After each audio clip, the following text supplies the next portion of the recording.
pregadora linda que vai estar aqui na frente hoje, em nome de Jesus. Gente, Deus abençoe a nossa vida em nome do Senhor. Boa noite, povo do Senhor. Oh, que boa noite bom, gente. Como é bom estar essa noite aqui com vocês. Gente, quem já sentiu no louvor a presença de Deus nesse lugar? Dá um glória a Deus. Amém. Gente, hoje eu queria começar essa palavra fazendo um questionamento a vocês. Quem está aqui nessa noite que pode dizer assim, Raíza, apesar de hoje ser o dia 22 do mês de janeiro, o ano mal começou, mas eu já tive alguma crise na minha vida nesse ano. Ou, Raíza, não necessariamente ela vem desse ano, mas ela vem se arrastando de outros anos e acabei trazendo essa crise da minha vida para 2023. Nós vamos falar sobre isso hoje, sobre crises. O tema da nossa mensagem hoje são 5 conselhos para o tempo de crise. Eu não sei como está a sua vida. Talvez hoje você esteja bem, mas uma certeza a gente tem. Um dia ela vai chegar. Para todos. Porque a única certeza que nós temos é que dias difíceis chegarão. Está na palavra. Mas o Senhor quer falar profundamente conosco. Porque muito mais importante do que saber como sair de uma crise, o que o Senhor falou comigo nessa semana, eu preparando a palavra, é que saber como lidar com a crise no momento que ela chega, também é muito importante. A crise, gente, que Deus me ensinou, é que a crise revela 2 pontos. O primeiro é que a crise nos revela. Repita comigo, a crise me revela. Sim, porque simplesmente, muitas vezes, quando está tudo bem, é fácil a gente dizer, Senhor, eu tenho um coração puro. Aí chega a crise e a gente tranca o nosso coração. Ai, Senhor, eu sou uma manteiga derretida, eu tenho uma facilidade de perdoar. E aí alguém pisa no nosso calo e a gente tranca o nosso coração e não perdoa de jeito nenhum. Isso aconteceu com Pedro. Pedro tinha o nariz em pé. Ele se achava diferente do que ele realmente era. Quando Pedro negou Jesus, ele não estava no tempo de crise, ele não estava se revelando para os outros, nem para Deus. Ele estava se revelando para ele mesmo, para que ele pudesse aprender que ele não era bem do jeito que ele achava. Muitas vezes a gente acha que se conhece, mas no tempo de crise é quando a gente realmente se enxerga. Ali a gente se revela. E segundo, a crise, ela nos leva a 2 pontos. De um lado, o descanso em Deus. A crise, ela pode nos levar a um extremo descanso no Senhor, ou ela pode simplesmente nos afastar de Deus. Até foi muito oportuno, a Juliana cantou esse louvor, né, que as tristezas estão vindo para me afastar de Ti. E muitas vezes isso acontece. Talvez você esteja aqui hoje e falou, poxa, Raíza, eu passei por uma situação de tristeza e aquilo me abateu tanta alma que quando eu vi, eu já estava longe de Deus. Então, o Senhor quer nos ensinar nessa noite como a gente deve passar pelos tempos de crise. Amém? Glória a Deus. Feche os seus olhos um instante, por favor. Pai querido e amado, nós queremos, Senhor, nessa noite, te entregar as nossas vidas em Tuas mãos. Senhor, nós estamos aqui sedentos para ouvir a Tua voz. Senhor Deus, usa a minha vida nesse lugar, Pai. Que não venha falar algo do meu próprio entendimento, Deus, mas que eu seja a boca do Senhor aqui nessa noite. Senhor, abra o nosso coração, Deus, e abra o nosso entendimento. Que essa palavra, Senhor, venha ser uma flecha assertiva nos nossos corações. E que venha, Senhor, realmente semear algo em nós, Senhor. Que a gente não saia daqui, Senhor, não nos permita sair daqui da mesma forma que nós entramos. Senhor, fique à vontade entre nós, se mova nesse lugar, Deus. Em nome de Jesus, amém e graças a Deus. Abra sua Bíblia no Evangelho de João, capítulo 11.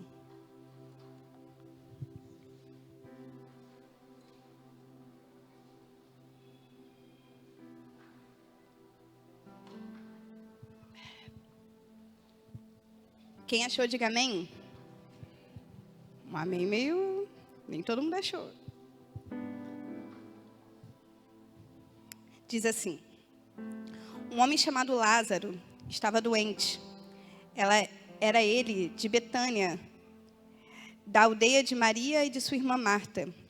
Esta Maria, cujo irmão Lázaro estava doente, era a mesma que ungiu o Senhor com perfume e lhe enxugou os pés com os seus cabelos. Por isso, as irmãs de Lázaro mandaram a dizer a Jesus: aquele que o Senhor ama está doente. Até aqui tá bom.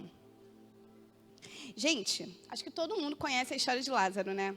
Só que a gente olha para a história de Lázaro muito para o milagre que foi operado, né?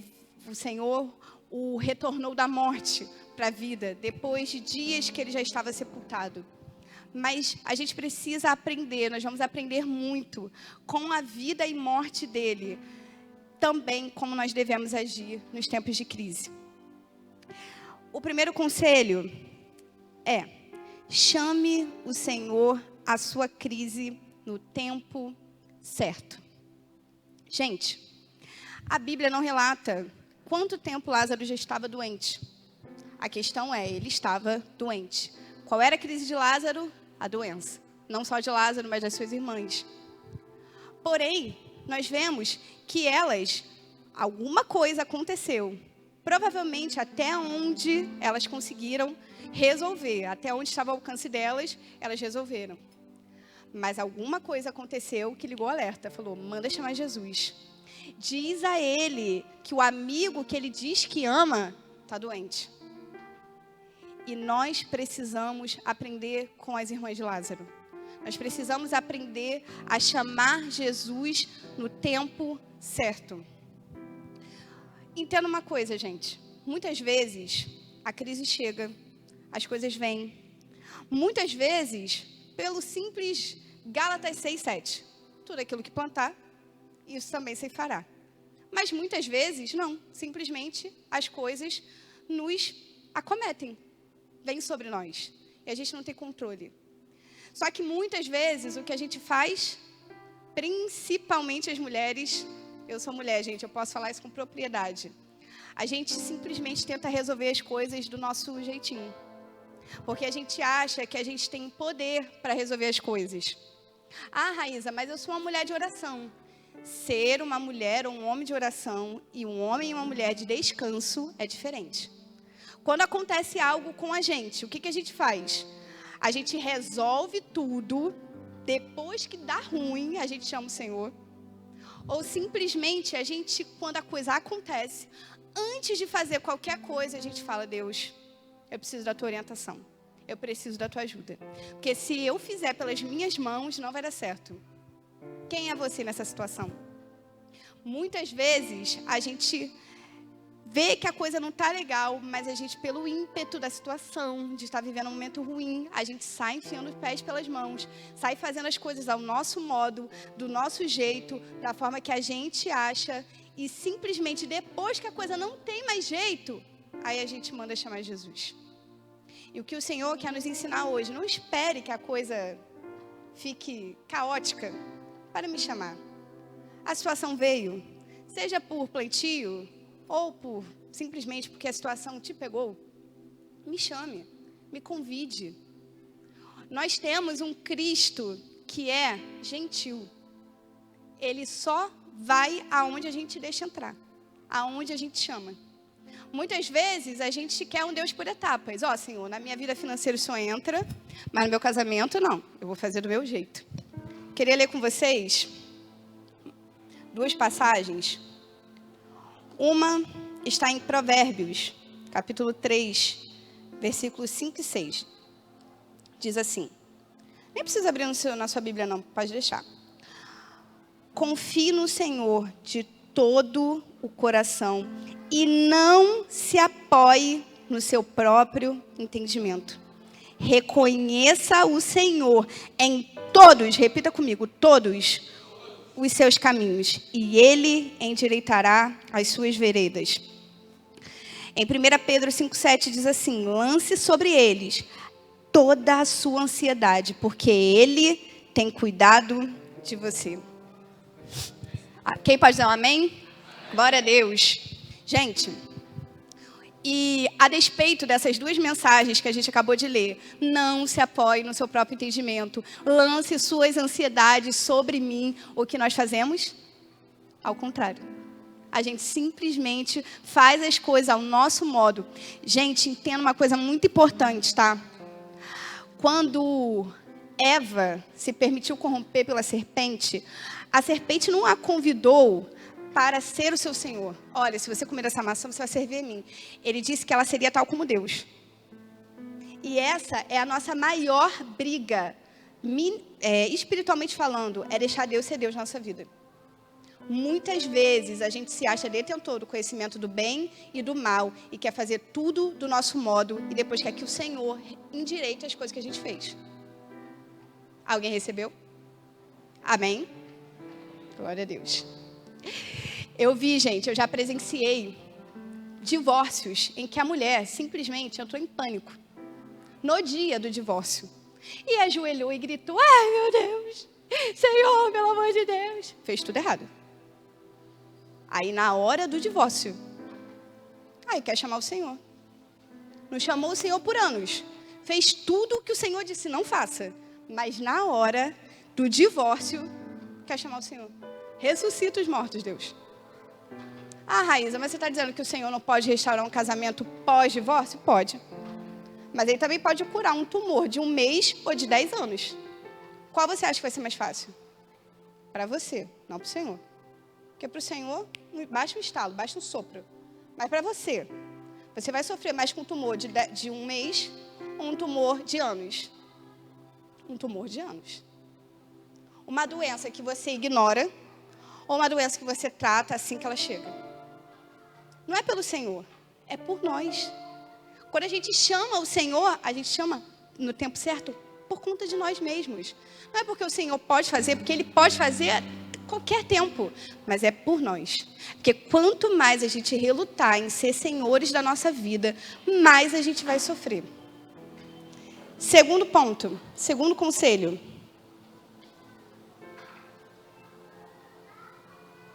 Não fuja das crises. Muitas vezes, crises prolongadas são crises pioradas. Outra coisa que a gente costuma fazer muito, gente, é simplesmente ignorar a crise. Tem muita gente que é assim. Quando eu estava sexta-feira preparando a mensagem, o Senhor deu uma explosão na minha cabeça de algo que eu nunca tinha me atentado, de coisas da minha própria vida. Eu quero contar para vocês não é bem um testemunho, né? Um testemunho que pode retratar bem o que a gente vai falar agora. Minha avó Maria, minha avó paterna, não sei se vocês sabem, alguns me conhecem há pouco tempo. O meu pai faleceu, tinha 8 anos, ele contraiu uma AIDS, jogando baralho, não foi. E aí, simplesmente, a minha avó morreu aos 80 e poucos anos, batendo o pé e dizendo, meu filho não morreu de AIDS. Não foi um diagnóstico do açougueiro, foi um diagnóstico dos médicos. Mas ela não aceitava. E quando ele estava doente, ela ficava, Alexandre, levanta, meu filho, você não está doente, levanta. E não sei o quê. A minha mãe achava aquilo um absurdo. Amo minha avó, mas a minha avó tinha essa tendência a fugir das crises. Ela simplesmente desligava. Outra vez que isso aconteceu também, foi simplesmente quando meu primo, que era criado por ela, na verdade sobrinho neto dela, ele acabou se envolvendo com tráfico e tudo mais, mas ela dizia que ele não era bandido, ele era contador. É CRC, pastor Tiago? Tinha CRC, gente, CRC, ele era contador, não, bandido ainda não. Ele só traz o dinheiro, conta aqui e depois vai embora, mas ele não sobe morro. Morreu na favela oposta da Serrinha, entendeu? Tomou 3 tiros de fuzil, mas não era bandido, não. Era garoto bom, maravilhoso. Sabe o que é isso? Nessas duas situações, é uma pessoa que fugiu da crise. Sabe onde isso levou? A morte dos dois. Culpa dela? Não, mas de alguém que fugiu da crise. Porque provavelmente ela, como mãe dos dois, poderia muito bem ter ido lá e enfrentado.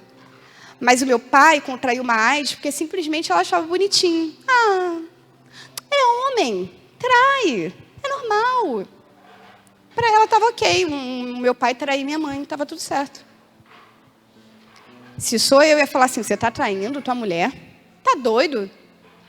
Mas ela não. Simplesmente foi ignorando. E o que levou isso?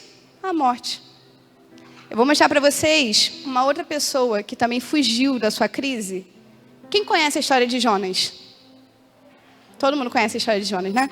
O Senhor disse a Jonas, Jonas, eu quero que você vá a Nínive, porque a minha fúria contra aquele povo chegou. Subiu a sua maldade. A maldade dele chegou a mim. E o que Jonas fez?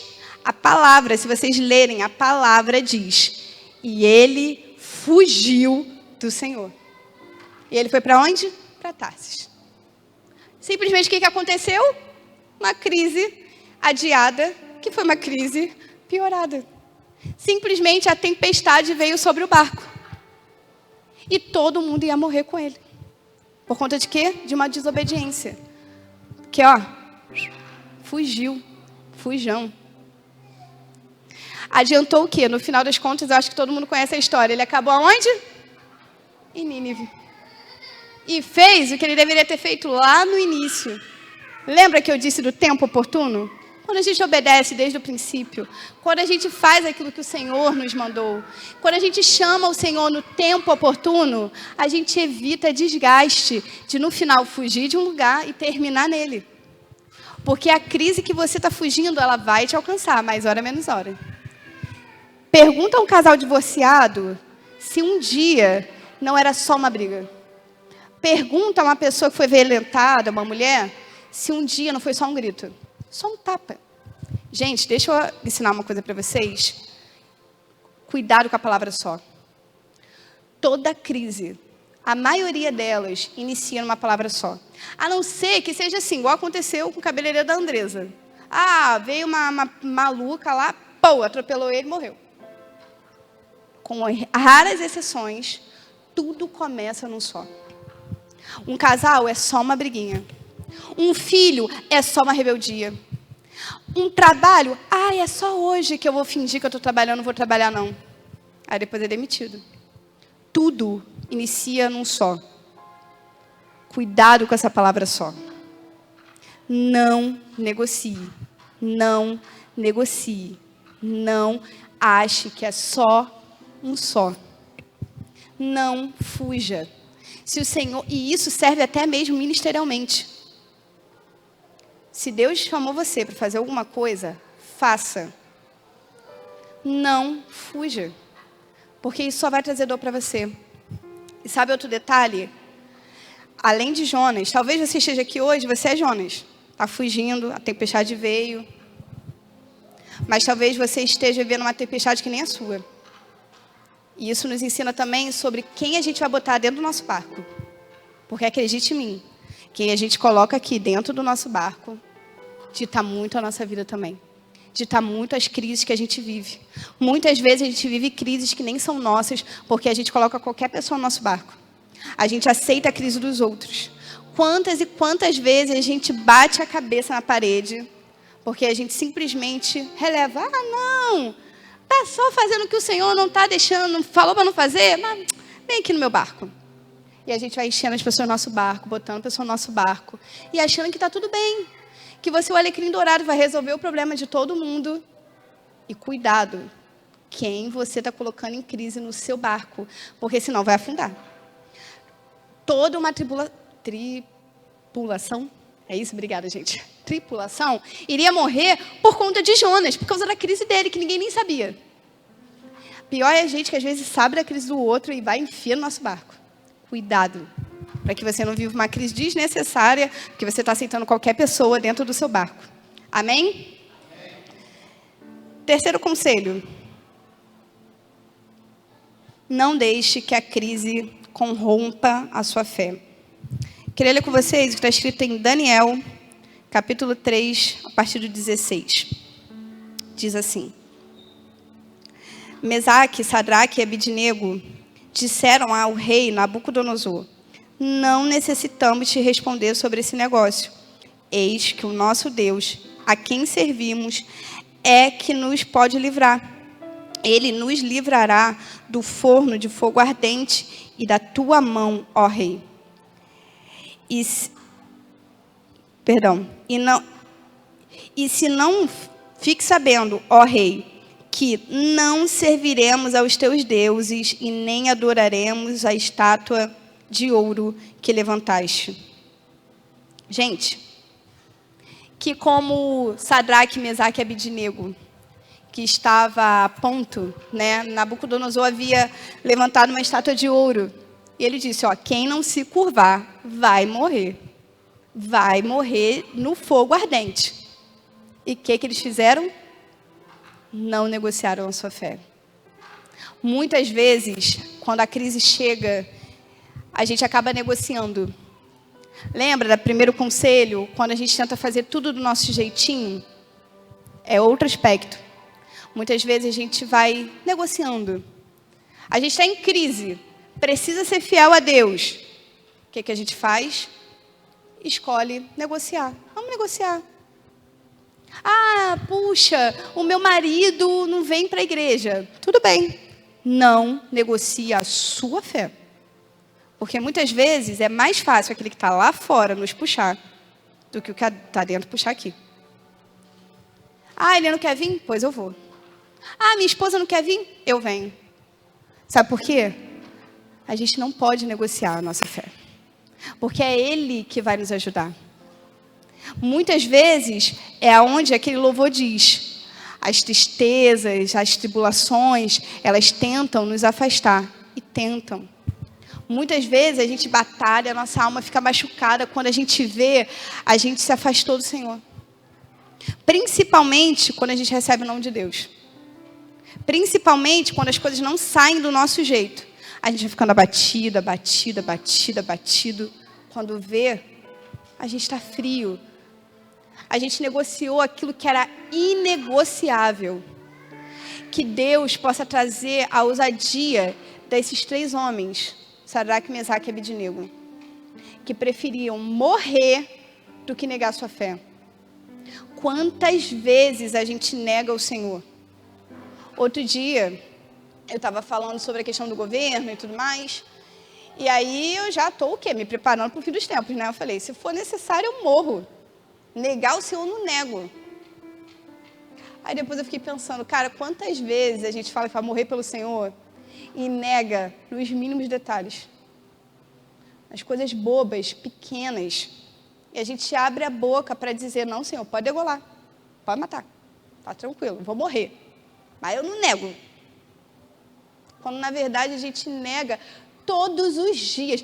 Todos os dias a gente crucifica Cristo de novo, de alguma forma. Ah, Senhor, é só hoje. Ah, Deus, não vou para a igreja hoje. Ah, Senhor, nosso bispo sempre fala isso, né? Caramba, a gente tem 7 dias. 6, na verdade. Um dia, o Senhor te convida, dedica esse dia a mim. A gente negocia. Aí a gente vai falar no Instagram que não, pode vir, que eu vou morrer degolado, de cabeça para baixo. Pode vir, Satanás, que você não me pega, não. E a gente deixa de honrar no básico. O Senhor quer ser honrado no básico. Quantos de nós temos matado nosso ministério por conta do medo? Vocês acham que eu não tenho medo de estar aqui, não? Vocês acham que eu não tenho medo de falar que Abraão era Moisés? Tenho. De falar uma coisa, uma besteira? Tenho, com certeza. Mas o pastor Felipe falou, ó, domingo você vai pregar. Eis-me aqui, Senhor.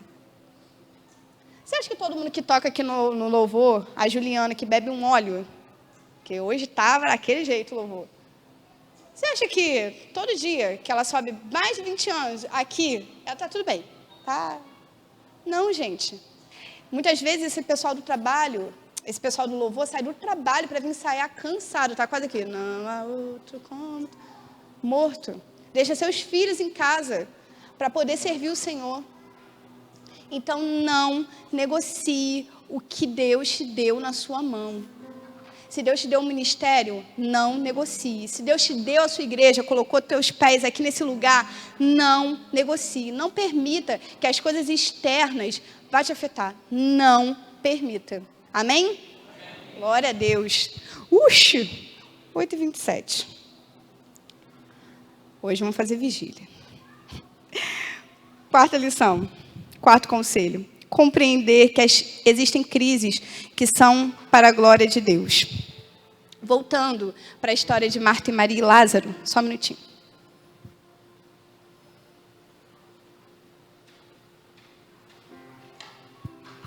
Para a história desses 3 irmãos. Quando o Senhor foi avisado no versículo 4, imediatamente ele disse, ele estava vivo, ele disse, essa morte, ou seja, sabia que ele ia morrer. Essa morte, perdão, isso não é para a morte, mas para a glória de Deus. A gente precisa entender que existem situações que são para a glória de Deus. Simplesmente as coisas nos acontecem porque o nome do Senhor precisa ser glorificado através da nossa vida. Hoje, talvez vocês estejam aqui e tenham um testemunho para contar. Mas por quê? Porque hoje isso serve para a glória de Deus. Existem pessoas que me tocam profundamente com as suas histórias, por exemplo, de superação em casamentos, de doença e tudo mais, que na hora para a pessoa foi muito difícil, mas hoje nos dá a força dessa pessoa para prosseguir. Não, a pessoa conseguiu, eu também tenho fé, eu vou conseguir. Muitas vezes, talvez você esteja aqui vivendo uma crise e pensando que o Senhor te esqueceu. Talvez quando você viveu num tempo difícil, a gente ficou com a sensação, poxa Deus, o Senhor me esqueceu. O Senhor não veio ao meu favor. Porque o Senhor não foi a favor de Lázaro no tempo que ele foi chamado. Ele foi depois. E muitas vezes a gente olha assim e fala, puxa Senhor, o diálogo de Marta e Maria para o Senhor simplesmente foi que, Deus, as duas tiveram esse diálogo com o Senhor. Deus, se simplesmente o Senhor tivesse vindo antes, meu irmão não teria morrido. Quantos de nós talvez estejamos vivendo uma situação e falando, Deus, se o Senhor não tivesse vindo antes, eu não estaria passando por isso hoje. Poxa, Senhor, o Senhor está atrasado. O Senhor não veio. Vocês imaginem, gente, eu li uma vez num livro que a casa de Lázaro era uma das mais visitadas por Jesus. Jesus era amigo de Lázaro. A gente não fica triste quando a gente precisa de um colo, um amigo não vem? Vocês imaginem Jesus. Você vai lá, manda Jesus voltar para a cidade para poder socorrer o seu amigo, ele não vem. Qual você acha que foi a sensação desses 3? Caraca, Jesus está demorando, ele vai morrer e morre. Quando Jesus voltou, ele já estava sepultado 4 dias. Para você ver quanto tempo ele demorou. Ele demorou mais 2 dias só para ele sair de onde ele estava, para poder começar a caminhar para voltar. Seu amigo já estava morto. Será que Maria e Marta não olhou e falou, poxa Deus, a gente crê no Senhor. Se o Senhor tivesse vindo antes, quando a gente te chamou, isso não tinha acontecido. Mas sabe, o próprio Deus disse, o que você está vivendo não é para a morte, mas para a glória de Deus. E essa noite o Senhor está usando a minha vida para dizer, o que você está vivendo, a crise que você está vivendo hoje não é para a morte, não vai te matar. É para a glória do meu nome, para que todos saibam, vejam e considerem quem é o seu Deus. Isso aconteceu com a minha mãe. Quando ela foi pega com o marido com AIDS, e naquela época levavam meses para sair um exame, o que você acha que passou na cabeça da minha mãe? Vou morrer. E hoje, ela está pregando o evangelho, porque um dia, um homem de Deus levantou, nem a conhecia, falou assim, você estava infectada, mas você já está curada em nome de Jesus. Veio o resultado negativo. E hoje, ela está aqui pregando a palavra do Senhor, aqui, lá em Caxias, e é uma mulher, quem conhece minha mãe sabe, uma mulher dedicada à obra do Senhor, que vive por isso. Sabe por quê? Porque um dia ela sentiu o gosto da morte. Porque um dia ela conheceu quem era aquele Deus que curou o sangue dela. Talvez ela olhou naquele momento para a gente, para ela, que ainda se cogitava naquela época, que pegava a AIDS pela saliva, e falou, cara, não sei o que é pior, se eu morrer ou se meus filhos morrerem. Mas o Senhor permitiu que ela passasse por isso, para que hoje o testemunho dela fosse para glorificar o nome do Senhor. Talvez, se meu pai nem tivesse morrido, qual vida nós teríamos? Porque o Senhor falou através de 2 profetas, disse, olha, o Senhor declarou que ele vai morrer, eu vou levar 1 para salvar 3. Quem sabe o que seria da nossa vida se a morte não tivesse acometido meu pai? Se um momento de crise, um momento difícil de uma viúva aos seus 37 anos, com 2 filhos, não chegasse. Talvez naquele momento ela olhou e falou, cara, o Senhor não me ama, porque Ele não ia deixar eu passar por isso. Mas era porque Ele o amava, que Ele permitiu que ela passasse tudo isso. E talvez seja por amor de você, que Ele está deixando você passar por uma crise. Para que na crise nós possamos ser moldados. Até minha mãe estava falando ontem sobre uma passagem, não lembro de Provérbios, que diz que, alguma coisa que dizia assim, que há mais ensino na casa do luto do que na casa da alegria. E é isso.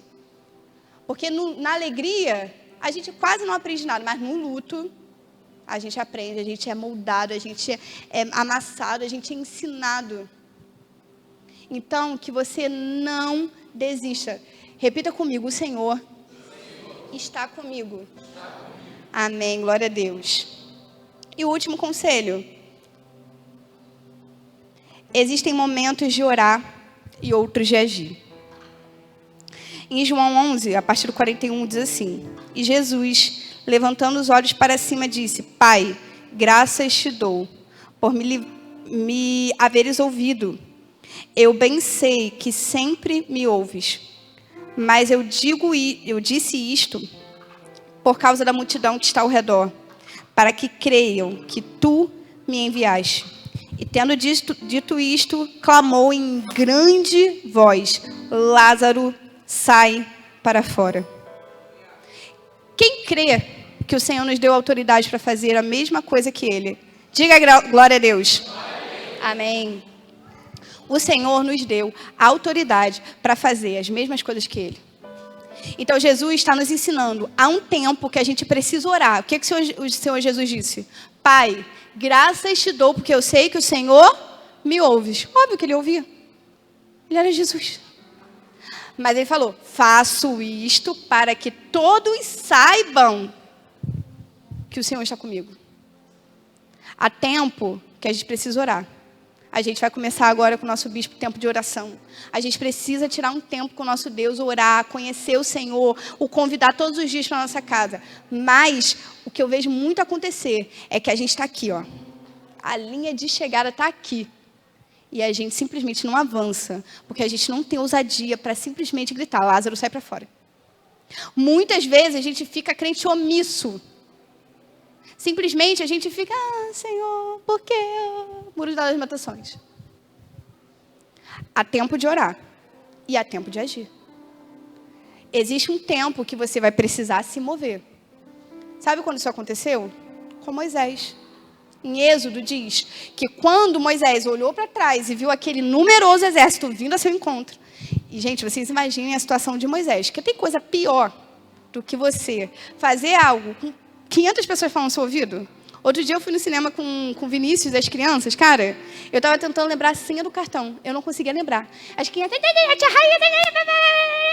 Falei, meu Deus. Falei, gente, pelo amor de Deus, só um minutinho. Que eu não conseguia me concentrar. E vocês imaginem. Na frente, o mar vermelho. Atrás, um exército para matar todo mundo. Vocês imaginam a cabeça desse homem? Todo mundo. Moisés, você trouxe a gente aqui para morrer. Para que o Senhor tirou a gente do Egito? O homem devia falar... Olha, se sou eu, ia falar, cala a boca! Todo mundo, deixa eu ouvir o Senhor. O que ele fez? Calmou, pai. O que Deus falou para ele? Falou assim, ó, por que clamas a mim? Eu já não mandei vocês marcharem. O Senhor está falando isso para você hoje. Por que você ainda está orando? Você orou, te deu orientação. O que você fez? Marche. Quando para Lázaro ressuscitar, primeiro foi removido uma pedra.